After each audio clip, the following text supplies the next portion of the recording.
பணம் கொடுத்து அதை வாங்கி தான் நம்ம முன்னேறணும் அப்படின்னு ஒரு அவசியம் கிடையாது. இறைவன் மிக மிக பெரியவன். ஒரு பெண் வீட்டுல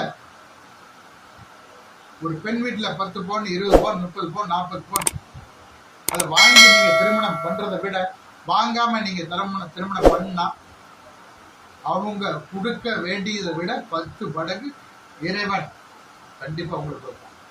அல்லாஹு தஆலா கண்டிப்பா உங்களுக்கு கொடுப்பான். நீங்க யாராவது ஒரு ஏழை பெண்ணோ அல்ல நடுத்தர வசதி உள்ள பெண்கள்கிட்ட நீங்க வாங்க நான் கேட்கல.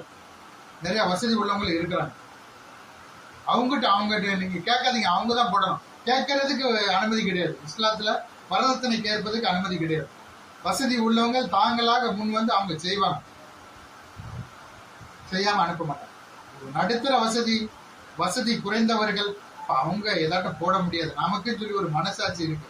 ஒரு பெண்ணை பெற்றவர்கள் தொடர்ந்து அவங்க வீட்டுல ஆண் பிள்ளைகள் இல்லாம இருக்கலாம், அல்லது தகப்பனார் இறப்பு இருக்கலாம், அல்லது தாயார் இறப்பு இருக்கலாம். இப்படிப்பட்ட சூழ்நிலையில அவங்க ஏதாட்டும் கொடுக்க முன் வந்தாலும் வேண்டான்னு சொல்லியிருக்கு. வாங்குங்க எப்படியாட்டும் அங்க இங்க சொல்லி நான் சொல்றது நல்லா தெளிவா நான் இப்ப உங்களுக்கு சகோதரனா பேசிட்டு இருக்கேன். ஒரு சகோதரன் மாதிரி தான் நான் பேசிட்டு இருக்கேன். வாங்குங்க, கண்டிப்பா நீங்க அவங்ககிட்ட வாங்குங்க. அவங்ககிட்ட நீங்க வாங்கும் போது அந்த பணங்கிறது எங்க இருந்து வரும் தெரியுமா? எங்கேயாட்டும் கடன் வாங்கி உங்களுக்கு கொடுப்பாங்க.